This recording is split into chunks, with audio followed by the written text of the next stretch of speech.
Hello, hello, hello. This is Tom from Tom and Ruth Philippine Adventures. It's noisy outside, so I'm inside today.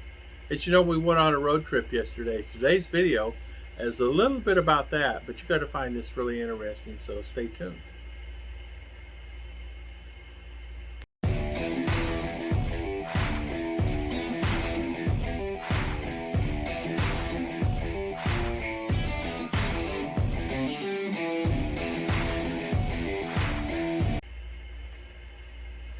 You know, traveling around, you really don't really realize things.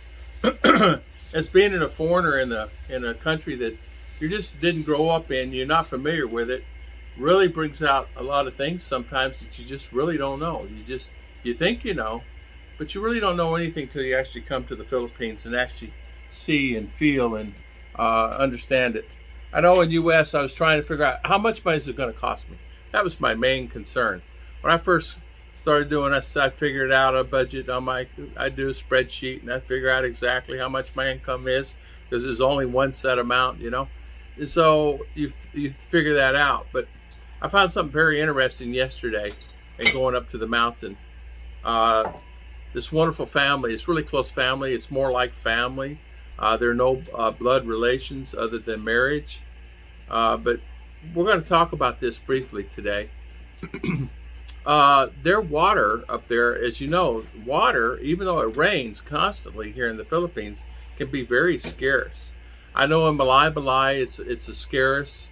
In some areas, they just don't have any water, and water restrictions are always on. Up there's a lot of springs. It seemed like to me they could get their P's and Q's together, and there's all these wonderful, great springs that could bring springs down, and people would have water. But I guess there's only so much water to be had on this earth. But even there where we're at yesterday, their water bill is 60 bucks, 3,000 peso a month. So what they do is they try to do reclaim water as much as possible, and then if they need to use the water, of course they will use it. But reclaim is the key to life there in the mountain. Now, why I found it very interesting. Yesterday we're there, right? And we're there, and there was no clouds in the sky or anything about it, but yet we go down and around and go around the corner about 5 kilometers, 7 kilometers. It rained and rained and rained and rained. You could tell that it stopped at a certain point, and I'm not sure the reason why for that. I don't know if it's the mountains or what. But the electricity is something that's a problem also. But as you know, I never thought water would be a problem. Can you imagine paying not only 60, but the neighbors up the road pay 100 a month for water? Can you imagine paying 5,000 peso, 100 a month just for water, just to sustain yourself, just to survive? Now, how much water would they use for that 5,000 peso a month?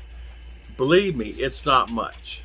There's really not that much. It's not like they're watering plants. It's not like they have this big yard of foliage that they have to water. I'm just talking survival water, just take showers and cook and things like that with.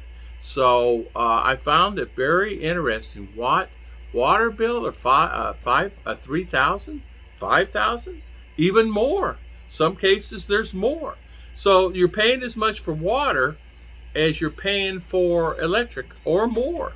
Now, the thing that's really important is if you're going to move to an area, you might need to check out the water and the electric situation because you really don't know what that's going to be about. I mean, if you're like buying from our electric source here where I'm at, you're going to end up paying, and it's going up at the end of the month again, our electricity bill. So you're going to find electricity, it's going to be very hard for people to even pay the electricity, much less the water. So let's just say you're a Western guy like me, you decide to move out to the province, and it's not really necessarily that much of a province, believe me. I mean, you're 20 miles from a really big community, and you're 50 miles, 40 miles from a great community like us. I live in a province, but not really live in a province. I live out from town, and the town has all the things. We just don't have McDonald's and some of the fancy things, but I can drive 30 miles for that. McDonald's and all the Jollibees and all the things that people like to have, Dunkin' Donuts and the mall and all that. But here, even though out just not so far, $100 matters. $100 electric matters when they're only making 10 to 12,000 peso a month, even if they're getting a big salary of 15 to 20,000 peso a month. Things are starting to increase in salaries here a little bit. People are making a little bit more than they were making before. In some businesses, some things. If it has to be related to food, people are making a little bit more. If it has to be related to electric and water, people are making more. It has to be related to entire business, people are making more, like vulcanizing shops. But if it's something else like dentistry, people are paying more. But they're not getting as many customers as they once were, because guess what? They're too expensive. People cannot afford it. But you have to have a tire fixed. But you have to have water, and you have to have some type of electricity. Do you need it? Is it a need or a want, right? Well, electricity is almost a need, right? So 5,000 for water, or 3,000 for water, 5,000 for electric, or 3,000 for electric. Can you imagine? So it's 10,000, and you're making 10,000 a month. So that matters quite a bit. I found that so interesting yesterday when she said to me, "Yeah, our water bill's 3,000. That's $60. That's more than I paid in U.S. for water." Why would you pay $60 for water in a country that rains every day? We got so much water and rain. I pulled into the yard today, and my tires went down that much and hit the mud. It's never done that. It's never done that here.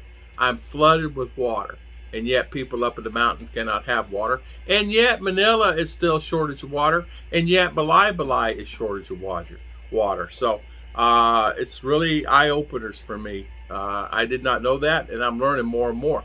Is it a detriment to your life? Not really. Just plan for it. Is it detriment to me? No, just plan for it. Just save rainwater. If it happens to rain, save the rainwater. If it doesn't, you can't. But she says it rains enough that they can save the water, that they can actually be okay on the water. So they collect it off the roof, collect it off the plastic when it rains. They have plastic and they have barrels out there. They just take it, cap it, use it. So if they need water, it's okay. They have a screen on it so it screens out any debris and things like that, leaves and trash. And I'm sure they do some type of boiling or some type of things like that. I'm sure they get mineral water for drinking water. I'm sure they have that. They use the faucet? Okay. Okay, so they use the faucet. So they have some type of, they're paying the bill. Yeah. Yeah. So anyway, that matters a lot. So I want to thank everybody for always watching my videos. And I want to thank everybody for coming on, and thank you so much for everybody spending your valuable time with me. And so water is the thing, and just be prepared for it. That's all. Just budget that $60 or $80 if you're out in an area. And if you, I say dig a well. But that can be costly too. That can get up to $1,000, $2,000 US to dig a well here. God bless everybody, and I'll see you guys next time.